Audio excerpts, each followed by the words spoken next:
Welcome to Wisco Diced. I am your host, the one, the only, the Conesy with the most, and I am joined by the Stark, the Raving, the Madwin himself. What's going on, Brian? Hey, how's it going? Not too bad. And I've also got the wonderful and beautiful Suzanne. What's going on? Hey, not much. Happy to be here. Excellent.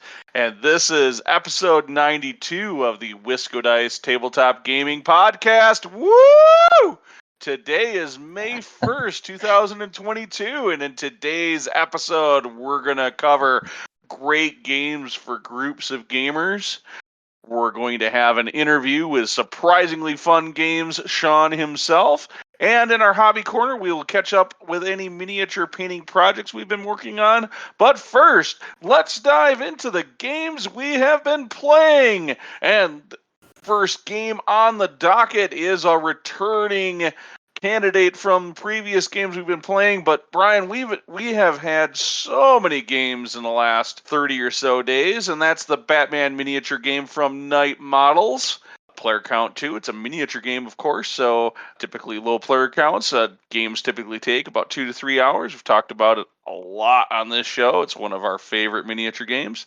Brian, you seem to have been the dominant one in recent events. We had Adepticon where we talked about it already on our Adepticon 22 show, a little mini 0.5 cast we had there. But we were also recently at the Renegade Open where I'm not going to mention how poorly I did, but you dominated the field pretty well. You want to let us in on what your secrets are on being so darn consistently good at League of Shadows? Are they League of Shadows or League of Assassins now? I don't even know. League of Assassins. Yeah, BMG League of Assassins.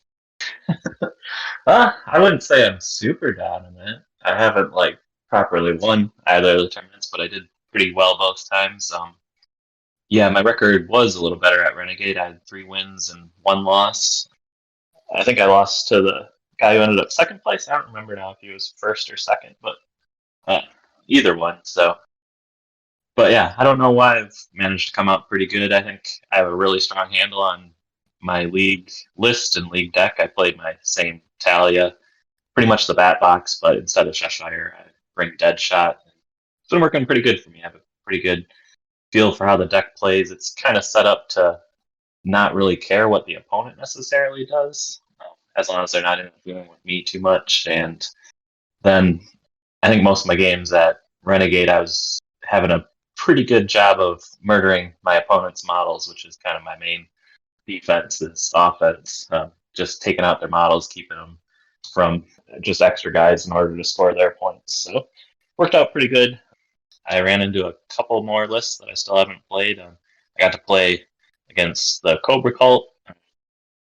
I guess I don't think he had run them very much himself, so I think he said he only had 2 or 3 games before that or something. So I came out pretty good on that. But it was cool to see them since they work a little different. And then the Riddler crew, he was actually the one who had beat me. They were pretty crazy. He was just churning out points and rolling cards all over the place. It was pretty nuts. And yeah, that crew was a little different too because he had 2 free agents because he had Harley and Hush, and then he had Calendar Man in there. So there was almost more other models than there was true Riddler models. But I guess most of the henchmen were Riddler. So that was the first time. I think you had played Riddler once against me. I don't remember if that was even. That might have still been second edition. Yeah, that was quite a while I think ago, it was. but I don't think I've played any 3rd edition it must have been Riddler yet. Yeah. So that was cool and different to see. And then I guess my other 2. Well, we actually played the first game against each other. That's just how it worked out. He would have changed it, but he was using whatever I don't remember what it's called, PC, I don't remember, whatever app to kind of set up the games and stuff. So it was too much of a hassle for him to change it after we pointed it out to him. So I don't know, maybe I set you off on the wrong foot because I had beat you in that first game and it seemed like the rest of your games didn't go super well. I think you were fighting some fatigue. It was a really long day. We drove up there really early and then we actually drove all the way back to the same day. So it was a very long day with 4 games. But I think I ended up fourth. I Fourth think or you were third, I don't remember. fourth. Yeah, I think it Fourth was fourth. overall, I think, which was also your Adepticon record. Yep, yeah, so I guess really consistent there. I guess one of the bigger surprises was there was a kind of a judge scored painting competition this time. Not too many people put their crews in, maybe like half the people had their models up there, but you had won it last year or I don't know, was it last year or was it even a year before that with COVID? So I won in 2021 in the main Renegade event. So this is the Renegade Open, which is kind of like a little mini Renegade version, like primers almost, that they run. So I won the best painted judged portion of the event at this last year's main Renegade event. So because of that, I was not eligible for paint appearance or painting with the same crew. I guess Stefan did leave it up to me, and I wasn't aware of it. So otherwise, I probably would have brought a different crew. But as it was, it took at least one competitor out of the pool of appearance judged crews for you to compete against.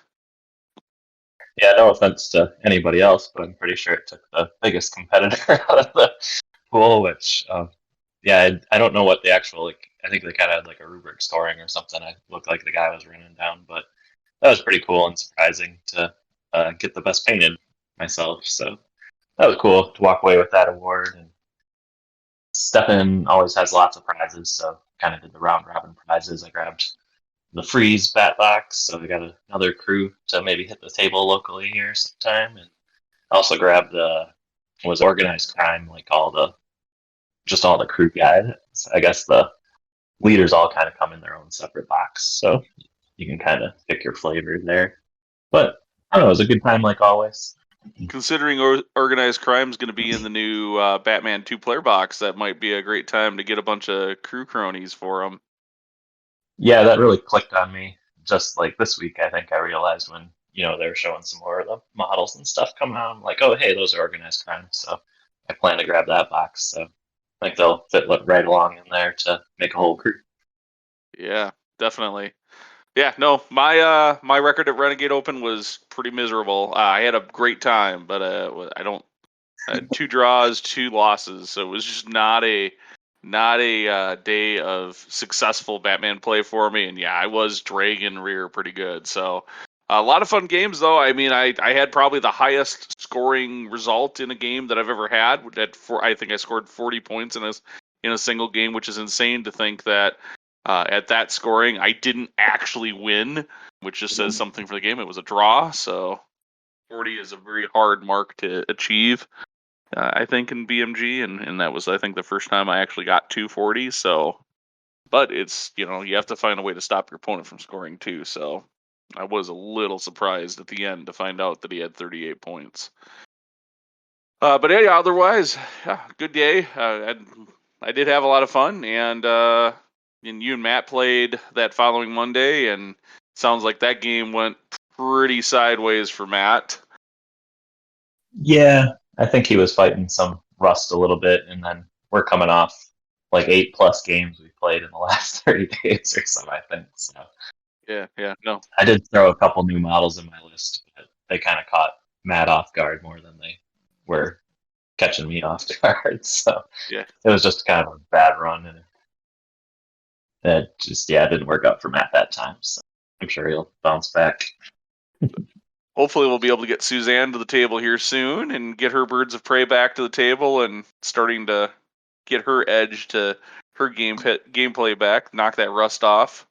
Now I'm looking forward to hopefully being able to do that the next Monday you guys are out playing. So just need to get all the stars to align to make it happen. And I mean, I hear you guys talking about this game, and it makes me really like wanting to play it again because it is a lot of fun and it's very thematic, and I miss it. I didn't think I would be able to say that a year ago, but I do miss playing it.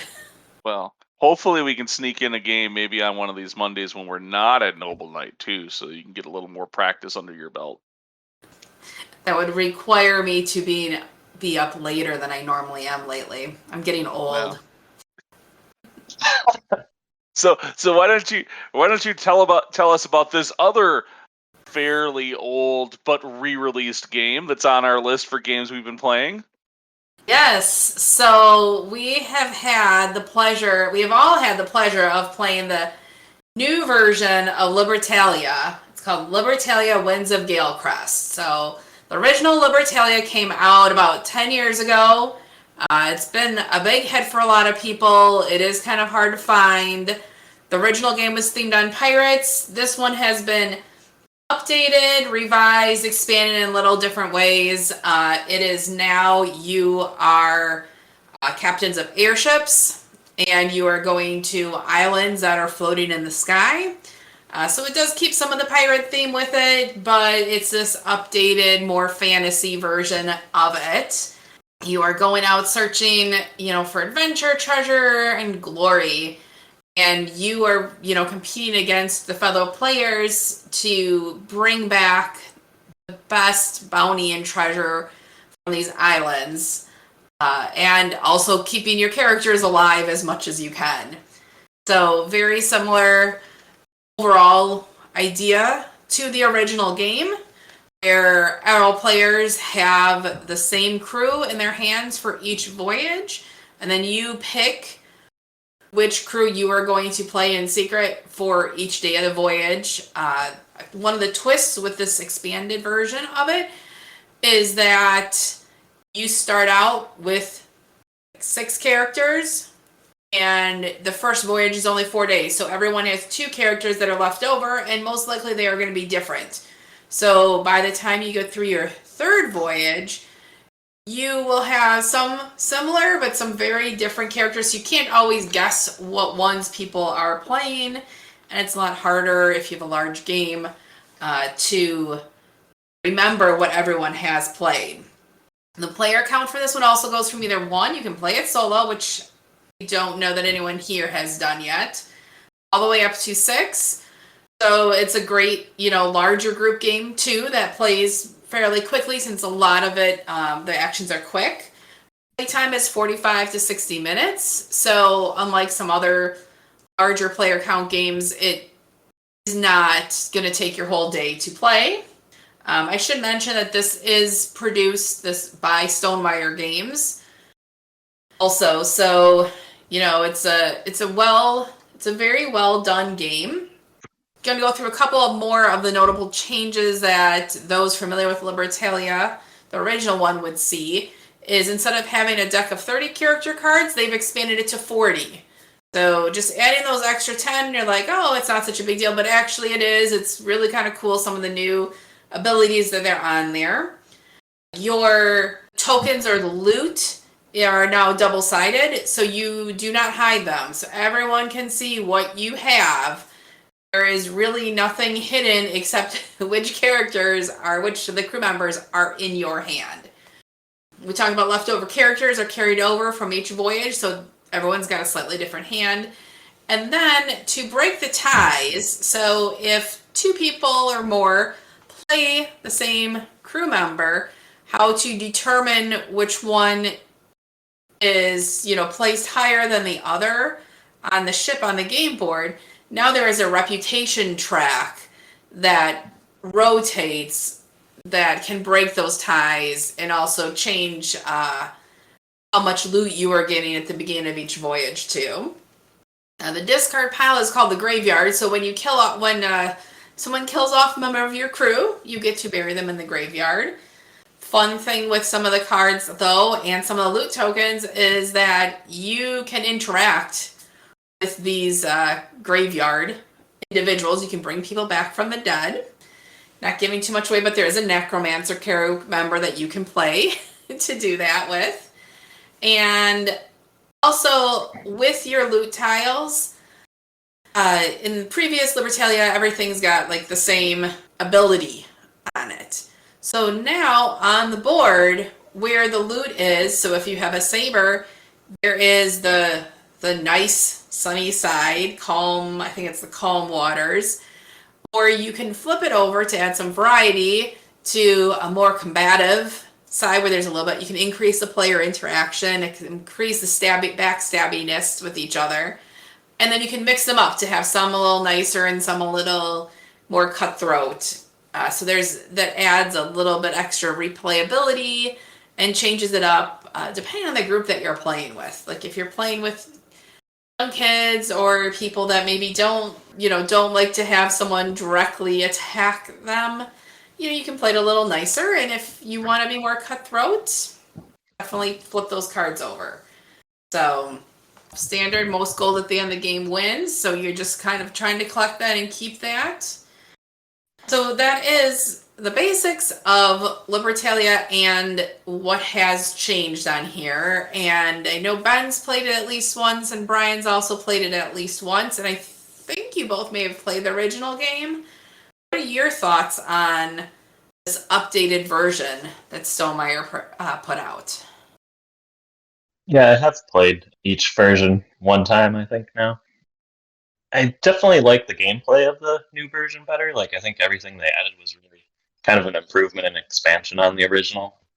The only negative I think I really saw of it was I preferred the old artwork better. Like, I guess that's not really a negative, but just a preference. Like, the more straight pirate themed of the old one, I kind of like that better, where the new one's kind of a little more fanciful, and it seems a little cutesy to me or something, or kind of like kids cartoon kind of esque. I guess maybe it's a little less gruesome or something compared to like straight pirates, but that's really the only bad thing I can say about it. But otherwise, kind of the expansion on the game I really enjoyed in this new version, and I think I'd be really interested to play like the rough water cards or something, get a little more interaction in there, because I think just all the interaction between the players is kind of the most excitement in the game for me, kind of thing.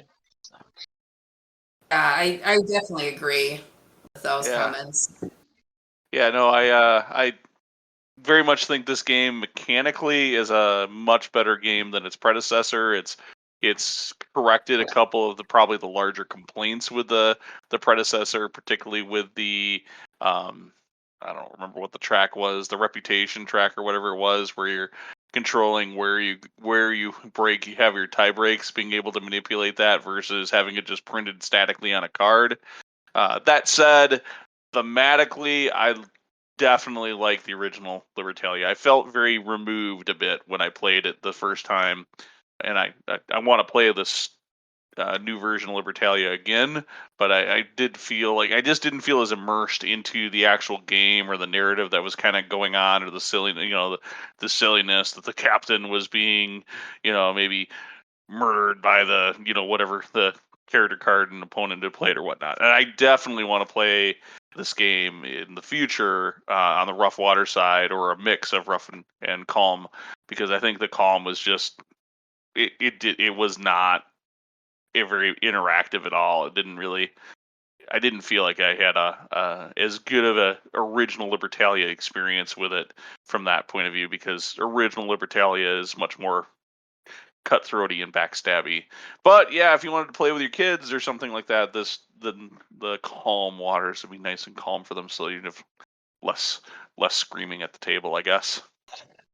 Less hurt feelings on the calm water side, I will definitely say, because I think in both, I've played this version twice. I think in both games there's maybe been, besides the Saber token, one, maybe two cards that you could mess with the other players and what they were doing. So, it was, there was a lot less player interaction. And as Brian mentioned, that the theme is very cutesy. It's very cuddly.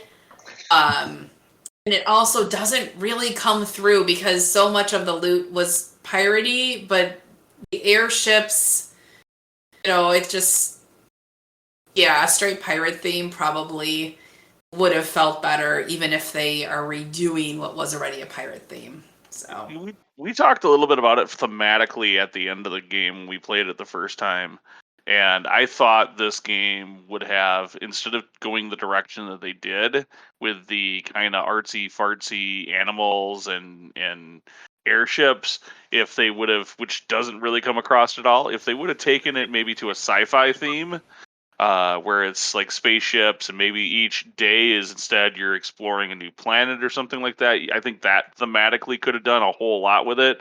I think they were trying to re-theme it slightly, make it a little more friendly, not offensive to anyone type theme to it, with the theme and the art, because there is some potential in the old game. I think there's some innuendo and things like that that maybe happen, and some of the art is maybe a little cliche in the maybe not the most socially acceptable way. So the way they kind of shifted the art and the theme, I think, was a way for them to kind of avoid some of those bits from the original game.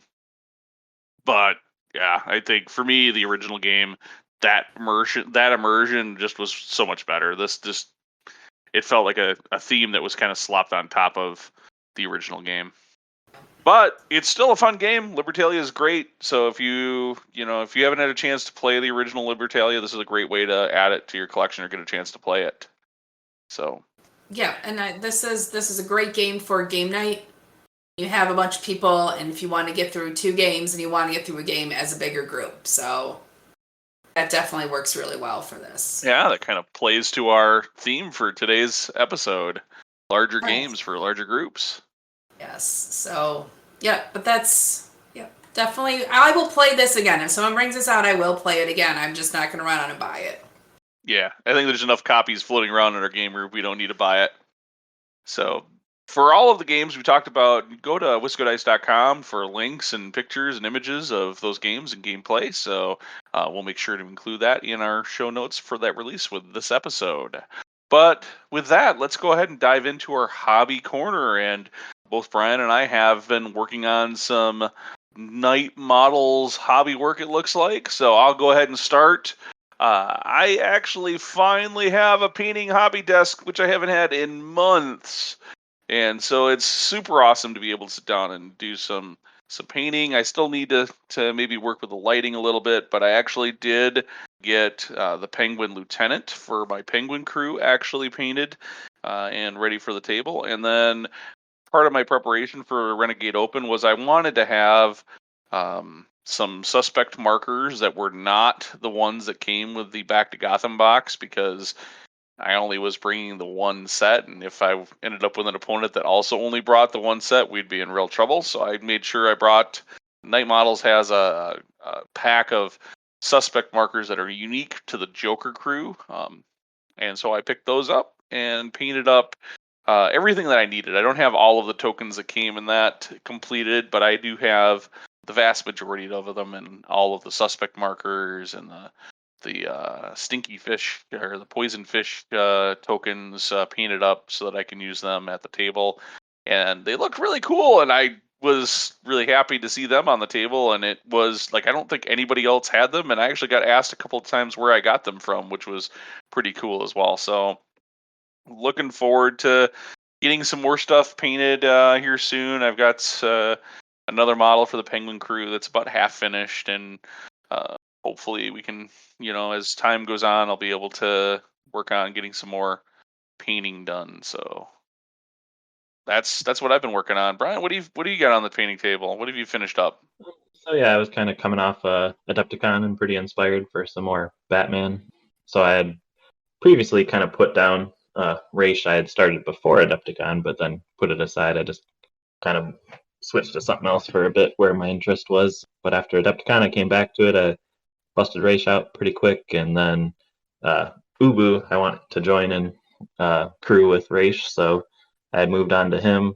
And then we had to submit our list for Renegade, so I went ahead and committed to Raish and Ubu being in my second list, although since I had never played it before, I didn't really plan to play them, but I still kind of wanted to finish them up before Renegade, and that was kind of some inspiration. I think it was like the day before I was kind of putting some final touches to kind of clean up Ubu. I'm still not quite 100% done with him, but I mean, he's like, 95% there as far as I'm concerned, but he's plenty finished for the tabletop. So it's really cool to get those both done. And then I actually brought him out on the Monday game night at Noble Night against Matt. And then since then, still being on the Batman kick, trying to move on and kind of change up the models a bit. Well, I had previously assembled all the Bane Dark Knight Rises kind of crew, and then I was planning to kind of play them with the prisoners as well. So I had all those assembled, but I was starting to kind of green stuff the slots in their bases so I can get them primed and maybe they'll be painted and hit the table. I was probably going to play them as League just so I'm familiar with the deck, but it's new models kind of thing just to try something different. And maybe they'll lead me into the Bane cards, and then that would be an easy transition to the actual like Bane himself crew. So kind of still running on the Batman mojo for myself in the hobby. Well, that's pretty awesome. Well, you can go to, again, wiscodice.com for pics of all of our projects. We'll have them up on the blog post for this episode release. But with that wraps up all of the hobby projects we've been working on recently. Let's go ahead and take a break. And when we come back, Conzi and Suzanne will be joined by Sean from Surprisingly Fun Games to talk about the games that are in works, and including his current Kickstarter project, Tin Spin, which I recommend you check out as soon as you can, because that game's a great little fun filler game if you're looking for that kind of thing to add to your collection.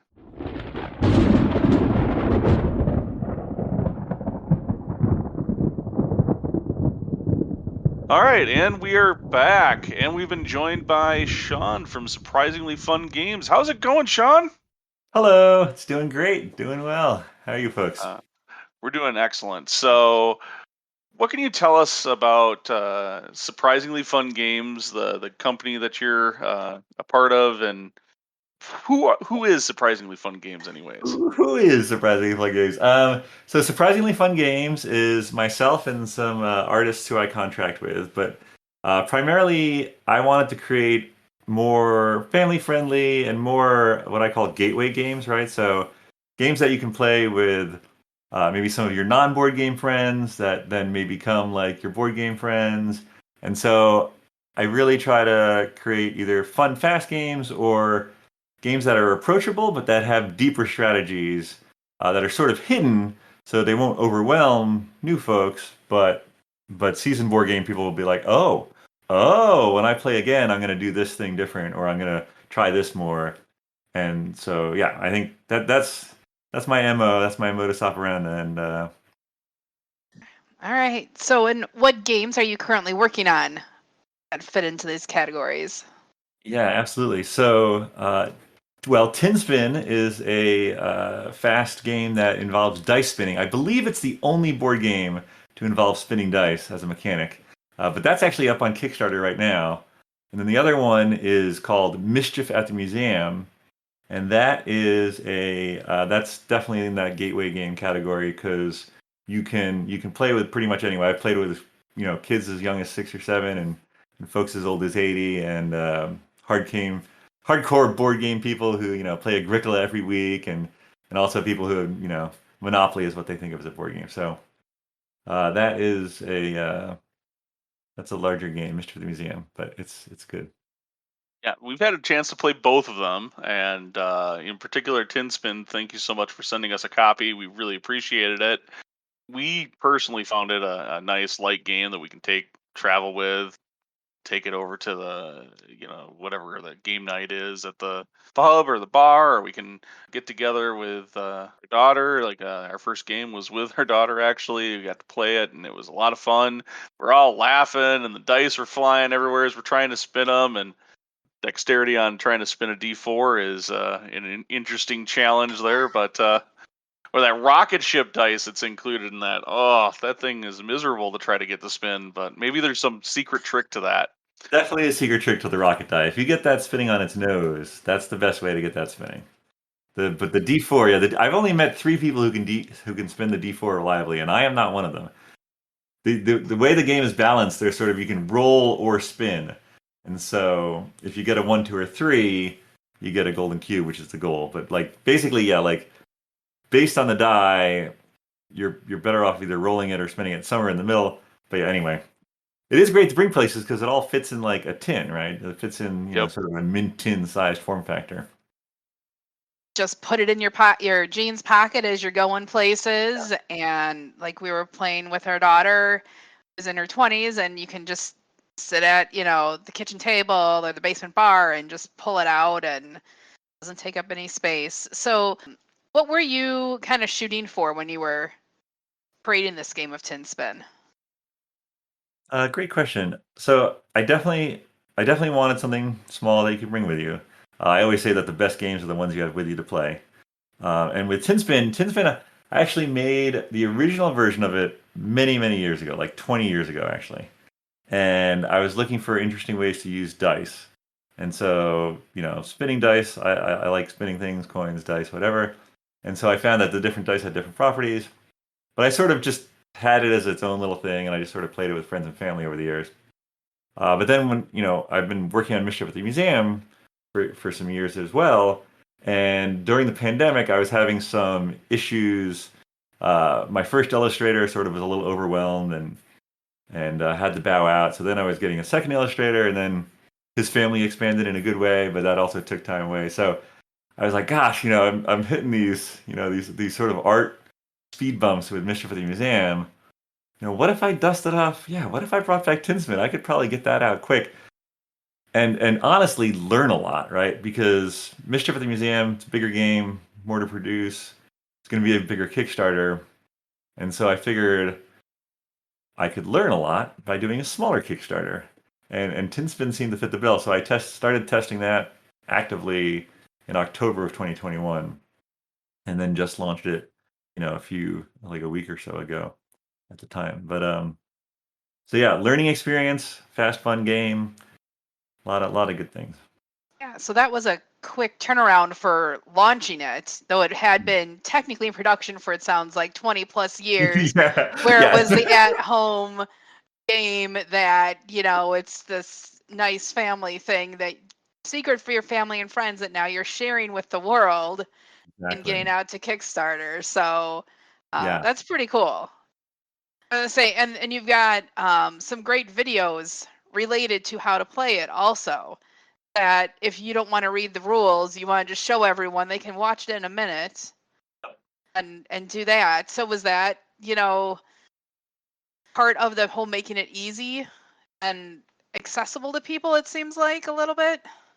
Yeah, absolutely. The Tin Spin and a Min video. And then also, some people would be like, oh, they're excited to try the game. It's got these golden cubes, it's got these dice, it's colorful.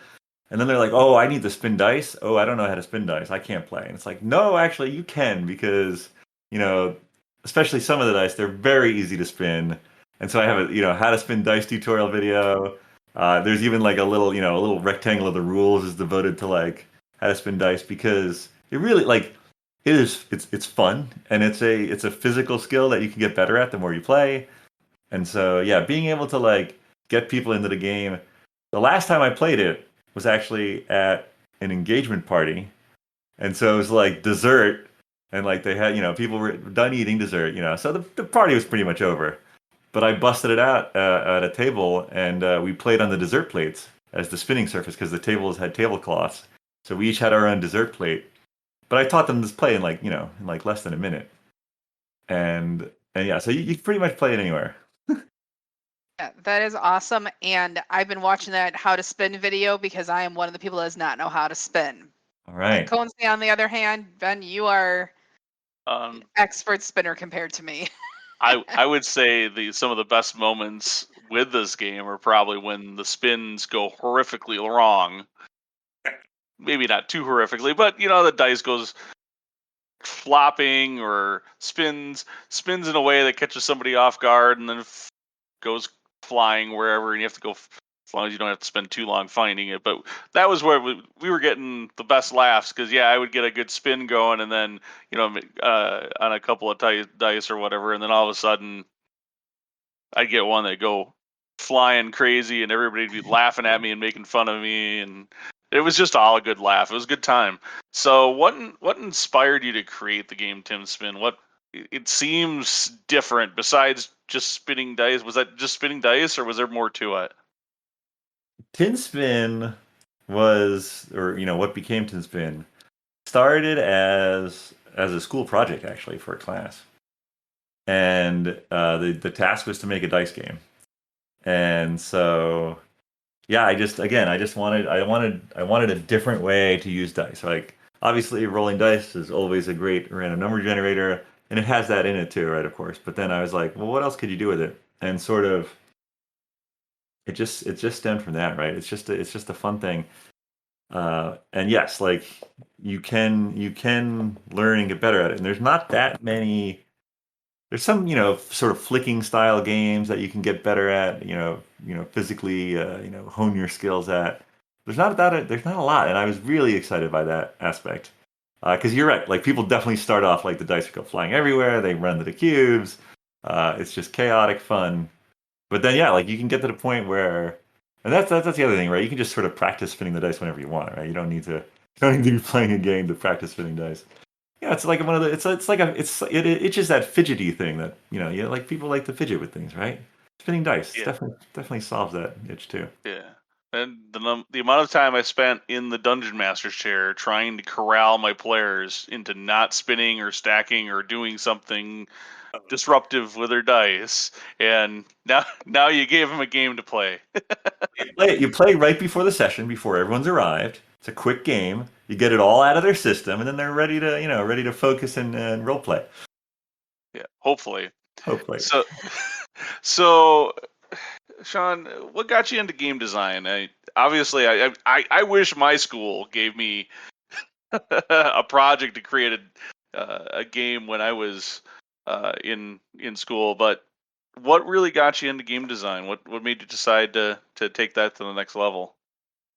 Well, so my background is primarily video game design, right? So, and my mother is a sort of a fine artist, and my father is a computer scientist. So I like to say I was genetically made to make video games. So I started just programming little simple games, even in middle school and high school. So then I went and I got a degree in computer science and a minor in film. And I was like, how can I turn this into video games? And so I went to a master's program that specialized in combining the sort of the artists and the engineers. And then a year after that, I got a job at a video game company that we started up, and I've been there 18 years. And so uh, I've just I've always loved making experiences that other folks will have fun doing, and games certainly fit that bill. And then in my free time, I play mostly board games, honestly. I play way more board games than I do video games. And so wanting to create board games was just sort of a natural extension of that. So, what games that you have or see inspire you to make games or build upon the games with what you're creating now?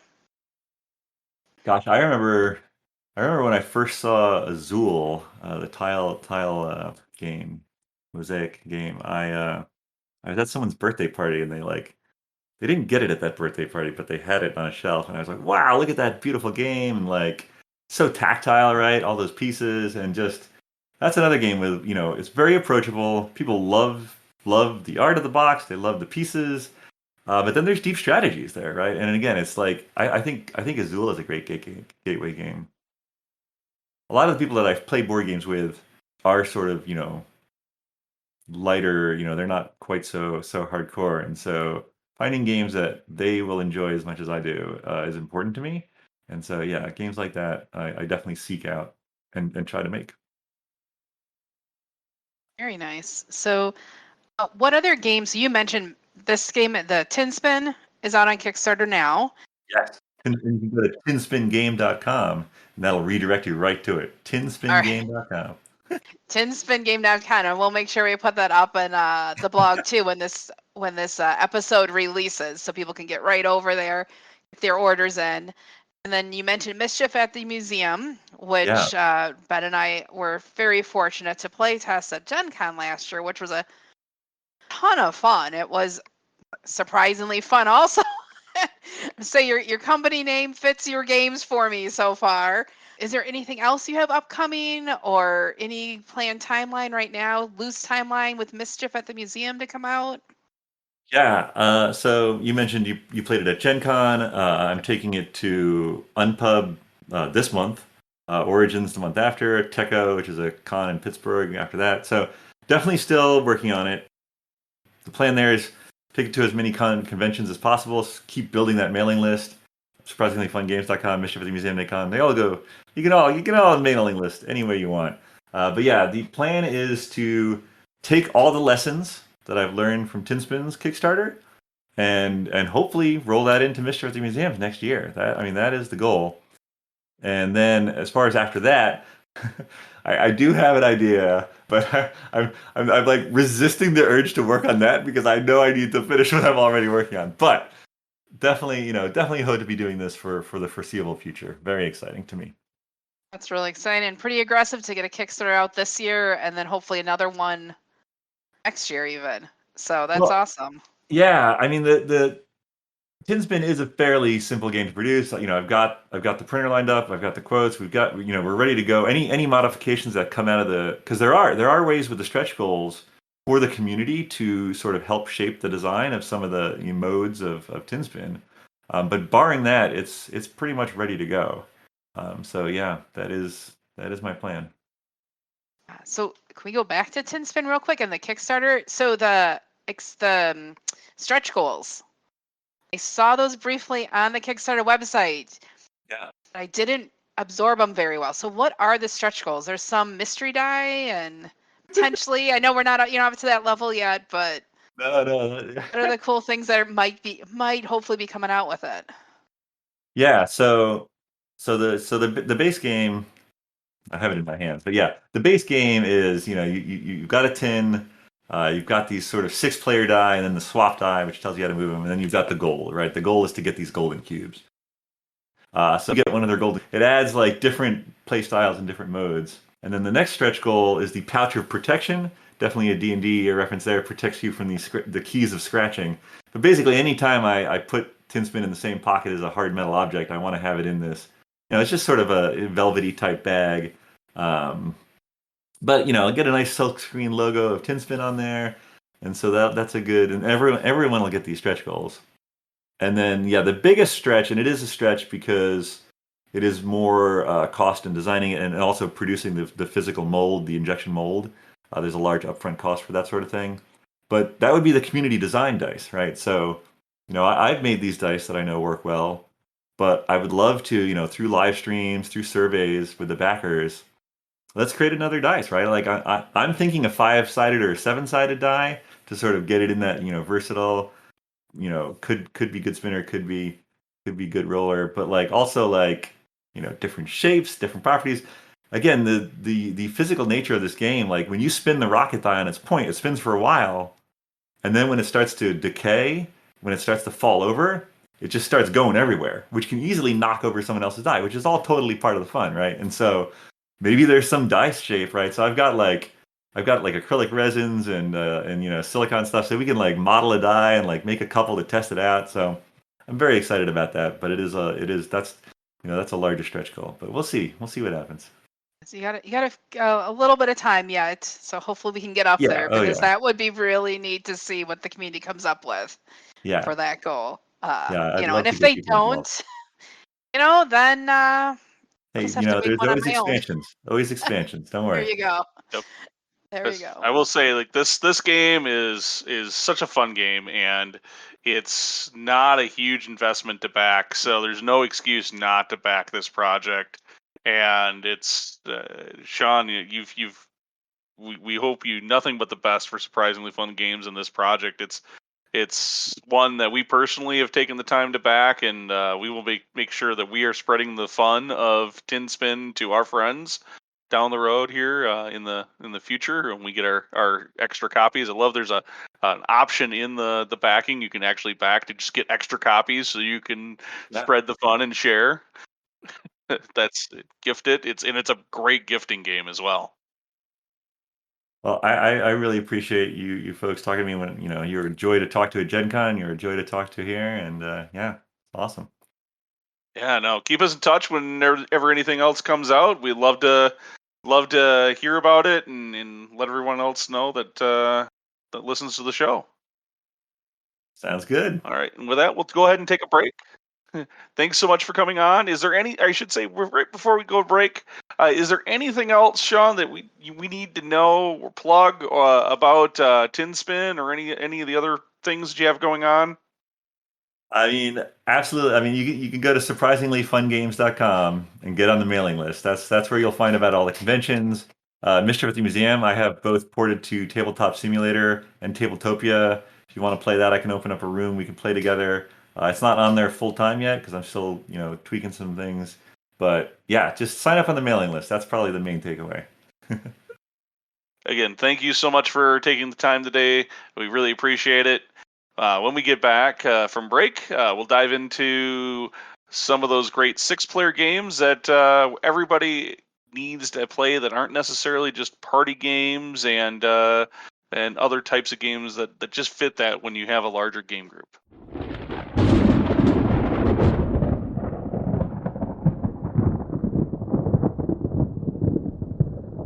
And we're back. All right, we wanted to sit down and talk to you about some games that work for several players, just like TinSpin, which I think plays up to 6. We wanted to talk about those types of games today to kind of help feed that fury of when you have a larger game group to the table.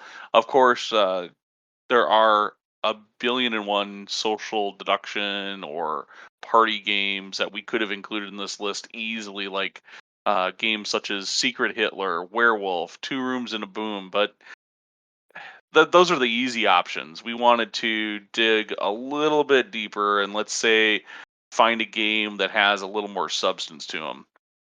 Another thing we wanted to try to avoid, if possible, is the games that have huge, long play times. Games like Twilight Imperium or Eclipse. Both of those games are brilliant games. I love them, and I love getting together for a big game of those. But the kind of game planning you need to plan around getting a big game like that doesn't mean it's never going to fit into, say, a 2 or 3 hour board game night or 5 hour board game night. So I guess a couple of my games are probably longer games with the player count so that he picked. But yeah, you kind of get the idea. Is what we're trying to avoid is try to dive into some other games besides those. So with that, we're gonna go into quick list format. So let's start with game number 3. All right. Game number 3. Mine can be a little bit long on the longer side the more players that you have, but it feels like it goes quickly. So I really like Scythe, and that can play a couple more than the base game when you add the Invaders from Afar expansion. So for me, that Scythe by Stonemaier Games is a great, fun strategy, interacting with other players, larger group game. Yeah, when it's a resource management / territory control / objectives you're trying to achieve, it is a really good game, and it's been forever since we actually have been able to get it to the table. So that's another one that hopefully someday in the future we'll be able to get back to the table and play another game of it. I think we even have an expansion or so that we haven't actually played with in our own collection. So we do have a couple expansions for this one that we need to play with, but you can play 2 players, but it's much better, with the 3 and more, just to keep that interaction going. So yeah, I think the map's just a touch big for when you end up with 2 players. It almost needs like come out with an expansion for size that shrinks the map for a little bit more interactive 2-player experience. Right, but this is definitely nice with the larger groups that you can interact with different people on it. You've got a lot of the components of the games that you enjoy playing on a game day that maybe that only play 4 players, but you can do it in a 6-player group. So you can have everyone together playing, interacting. Yeah, you have some downtime, but you can use that time to chat. So Ben, what is your number 3 on your list? So my number 3 on my list is a game that I've played a number of times over the years, and that is Battlestar Galactica, the board game from Fantasy Flight Games. This game is unfortunately no longer in print. They have released I think it just released here in 22, maybe it was 2021, a maybe 2.0 version of the game set in the Arkham Cthulhu Mythos universe that they have. I can't remember the name of the game. I should have wrote it down. But we own it, but I have not actually opened it up or punched it or taken a look at it. So I don't have a good opinion of that game, but I do have an amazing opinion of the Battlestar Galactica game. So it plays very similarly to the film, to the TV series, the most recent TV series that was on the Sci-Fi Network.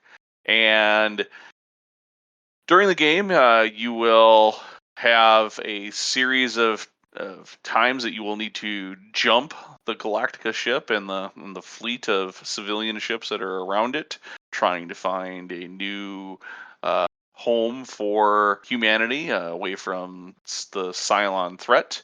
Unfortunately, though, there is the potential at some point during the game. Well, I shouldn't say the potential. There will be one or more Cylon players that are hidden roles within the group. So there's lots of accusations of toasters and people being toasters and whatnot. So there's a little social deduction, but there's this huge board game where will be Cylon ships attacking Galactica, potentially Cylon robots that'll board Galactica. Just attacking. You have to position and defend, make decisions on positioning and defending the civilian fleet that's outside of Galactica, and at the same time trying to advance Galactica while dealing with various threats that come up. So it's a very cool game, and especially if you're a fan of the TV show, it's such a good game to kind of just dive into that theme and just start with the accusations right off the bat. One of my favorite games, and I love that you kind of just get into that immersive role play kind of experience as well as you're playing the actual board game with what is an actual really good board game on top of it. Game number 2. All right, number two. Number 2 for me, I'm just going to give the name of it. We'll talk about it more a little bit later, but it is Mysterium. One game that we'll talk about more in just a minute. So let's hear about Ben's number 2. My number 2 is Dominant Species from GMT Games.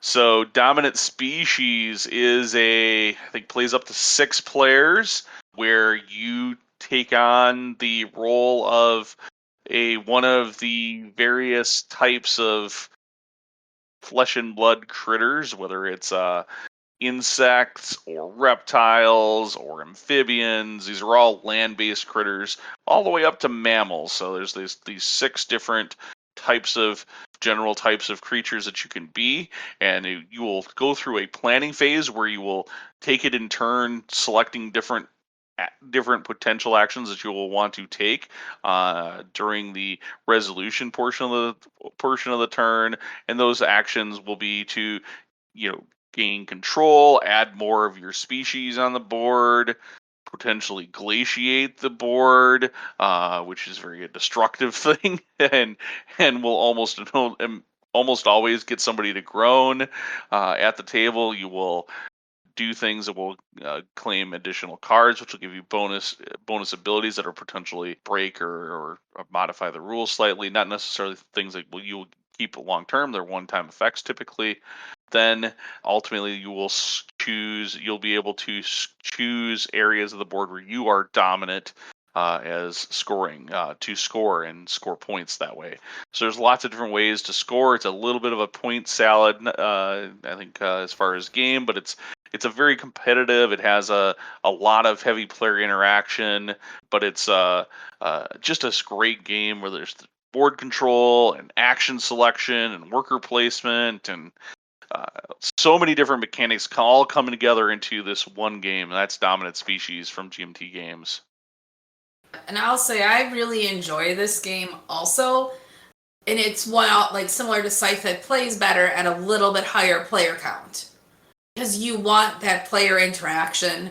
You want to destroy other people's species. You want to have yours grow. It's a very interactive, paying attention, not too much downtime game. on here. Yeah. So Yeah, definitely. There's almost always something going on during that game, which is, I think, one of the things when you're talking about games that take larger player counts is to have games where everybody is kind of doing something most of the time, and there's hopefully minimal downtime. Scythe is one of those weird games that I think falls in that exception area, but Dominant Species is definitely a game where there's typically not tons of downtime, just the way it's designed. Of course, if you are looking for a smaller player count, there is Dominant Species Marine, which plays up to 4. Obviously, can't make this list, but it's worth mentioning here if you're looking for something with a smaller player group. That game we played at 2 and plays perfectly well. So, yes, that does. game number 1.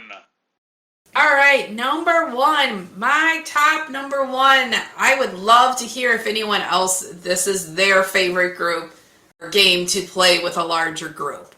It's Steampunk Rally by Roxley is the publisher of it. It can play up to 8 players. You are almost all doing something simultaneously, and this game, for those of you who have not had the pleasure of experiencing yet, it's a steampunk themed game where you are an inventor and you are trying to build a contraption to get you through this racetrack in the Swiss Alps.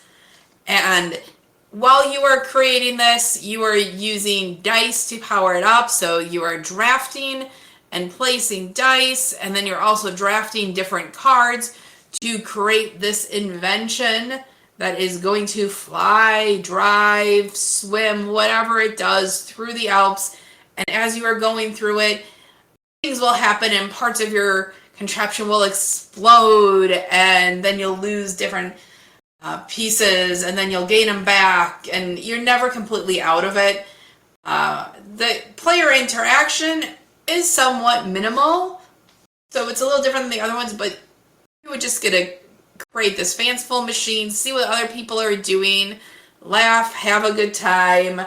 It's a game that my daughter and I picked up years ago and have enjoyed playing, and she still enjoys playing it. So I'm not sure that how much Ben likes, is a fan of it. You've only played it a couple times, I think. But for me, it's a great game to have with a group of people.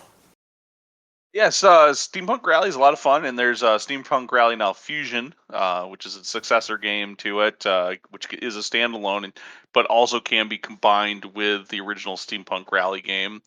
I don't think mechanically Fusion really added anything too dramatic to the game. No, it's basically an update of the Steampunk Rally. But the game is actually a bit of fun, and it's sometimes a bit of silliness to as you're particularly when you're playing with probably a larger group and seeing somebody's contraption that they've kind of tacked on parts to start to fall apart or have something untimely or awful happen. I think that's a great opportunity for some laughs at the table instead of for everyone to enjoy that. But yeah, managing to get that contraption that you've kind of struggled and pieces maybe falling off of, and you're maybe not quite fully getting it to do everything you wanted it to do, and then finally get it across the finish line ahead of everybody else. That's a fun time and a great experience. And these race games, there's a number of race games out there that are actually pretty good and play larger player counts. I think Steampunk Rally is one of my favorites in that genre. So good mention here, and great that made the list. But now for my number 1, it is Mysterium. You mentioned earlier that it was on your list, Suzanne. Mysterium from Libelud is one of my favorite group games. It's one of the games that is kind of a staple for me to always run at GameWorldCon every year. Everybody has a great time. Like last year's GameWorldCon experience, I think everybody at the table had never played Mysterium, and so I had to do a pretty elaborate teach to it, and we got one play in the 2-hour session. But everybody at the end, I think there was probably people in that group that were going out and going to go try to find to buy it because it was it's always such a hit game. So in Mysterium, you have one person that takes on the role of the ghost, and you're providing visions to these other players who are playing as psychics who are trying to determine who murdered you where with what particular weapon. So it's a interesting take on kind of that Clue franchise, or the Clue game of trying to figure out the who, where, and with what. But during the game, you're going to, as the ghost, you're going to give each player these just wild artwork. Like, they're just crazy artwork cards that, and you're not able to talk to the players. You're just giving them these clues, and of these random artwork, and that has to, in a sequence of person first, then location, and then weapon. They will progress and get clues to each one of those as they go. And so when you hand a player, like when you hand one of the psychics a card or two, because you can give them up to 7 cards, then you hear like this groaning, and everybody at the table that's not the ghost is just honed in on trying to collaborate and be like, oh, I think it's that one or this one. And then you hand the next player some cards, and they're like, oh, no, I think my card's related to that, or whatever. So it's this, like the all of the players, and he plays up to 7 players. The up to 6 psychic players are constantly interacting the second you hand them that first card. They're all interacting, trying to figure out, and make the best decisions, because it ultimately is a cooperative game where you, including the ghost, win if you can ultimately solve for who is the murderer, location, and weapon that actually killed the ghost. Yeah. I'll say this game is maybe not classified as a party game, but for me, this is a party game because of all that collaboration, all that excitement, and the energy. Like, this is not a low energy game. If you're going to sit there and not participate and not speak up, then you're basically not playing the game. It's just so much fun, and you have these wacky pictures. You need to try and channel this ghost that is your, teammate that's not talking to you, to understand what they are picking out of the picture. One thing I find with Ben is that as we've spent more time together, I have to think like him, or he has to think like me for us to be successful in this game. And you really get to know your ghost and their thought process a lot. So it's definitely a game. If you can find it, pick it up. Like several of the other games we've mentioned, it does not play at 2 players well at all. I don't even know if this one can play at 2 players. There is a version of Mysterium Park, which does really well at 2 players. So if you're listening to this, like I hope you are, and you're like, gosh dang it, I don't really have a group of 6 that I play with, but I play with 2 to 4, like Dominant Species, you can pick up Dominant Species Marine. With Mysterium, you pick up Mysterium Park, the same wonderful play experience. So yeah, Mysterium Park's just a lighter version of Mysterium. I honestly think Mysterium Park plays better at smaller player counts. It can play, I think, up to 6. But I definitely have played it at full player count. I definitely prefer Mysterium Park at those smaller player counts, because there's more. There then becomes more options for you as the psychics to have to try to piece through without having process of elimination kind of doing it for you. But Mysterium is, I love it. It's a great convention game. Like, that was the other thing with the last run at GameholeCon that I ran and played, and everyone at the table, I don't think anyone at the table actually knew each other. And so you had like 6 strangers that were all the psychics, all trying to start to communicate with each other, and having to, all of a sudden, you had this great experience where all 6 of these people were just like hovered over the table, looking, really intensely, talking to each other, and being and sharing ideas, and being very cooperative. So I love this game because it always brings this really unique, high energy icebreaker experience. It's a borderline party game, but there's a lot of board game components and board game to this that I feel like it definitely makes the list.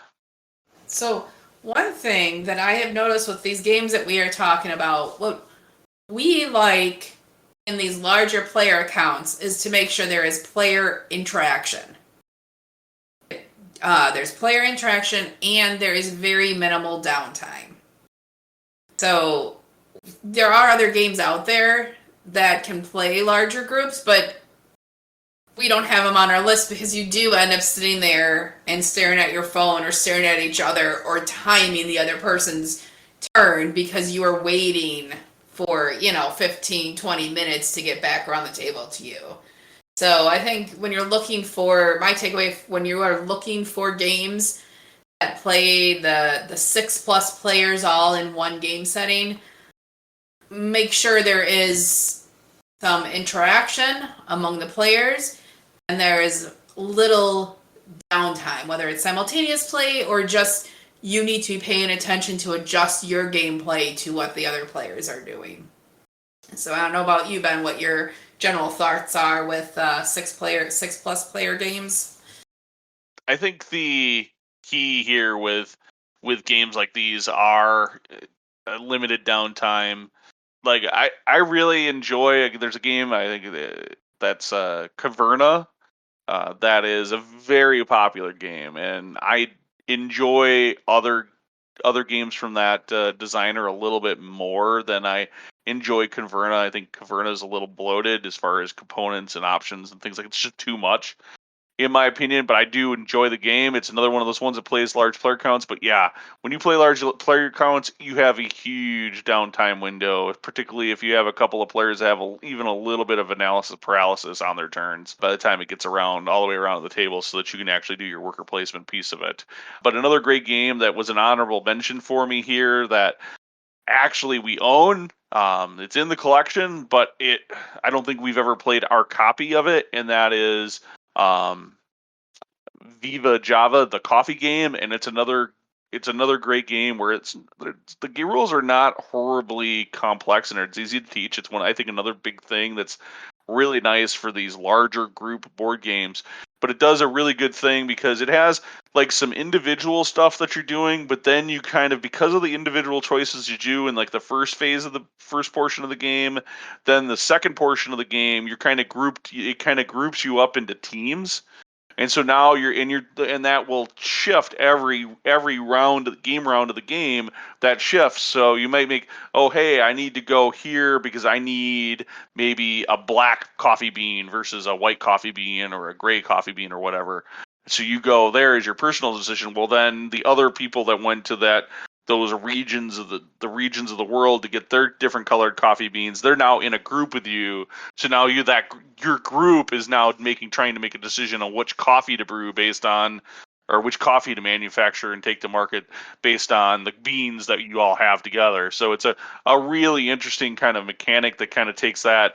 Here you have some initial worker placement that you're very solo, but then you group up and you play that as kind of a team game. Allows, again, that high energy, very little downtime, plays fairly quickly. This is a game that you can get in it on game night. So I definitely wanted to mention Viva Java here. It didn't quite make my cut of the list, and the biggest reason is because it's struggled to get back to the game table since we acquired it. You know what I'm hearing here, Conesy, is that this is going to be one of our May game night games.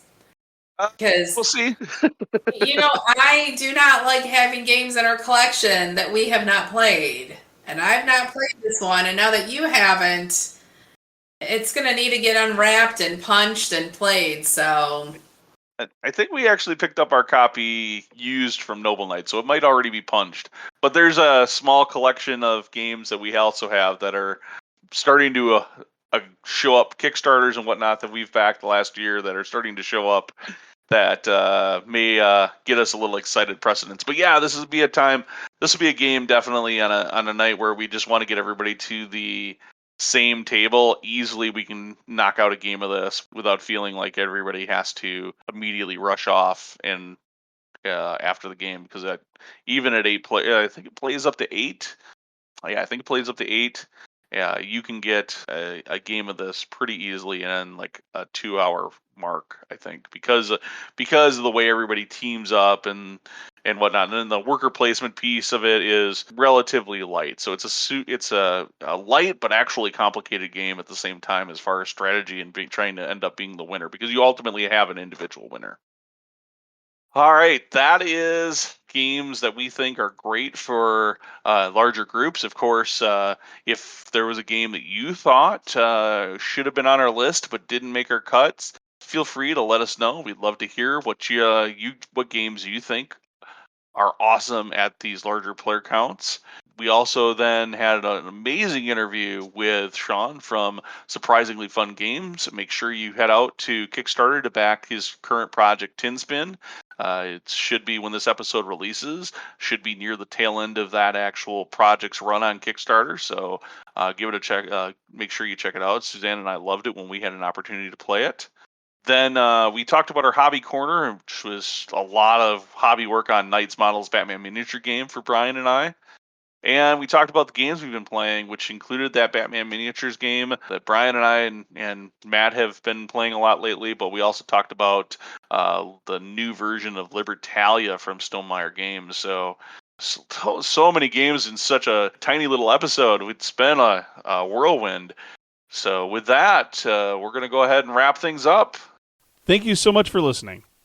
Make sure you leave a review of this show wherever your favorite place is to find podcasts. Oh, and by the way, give us a like on our Facebook page. And don't forget to follow us on Twitter, Instagram, or Pinterest while you're at it.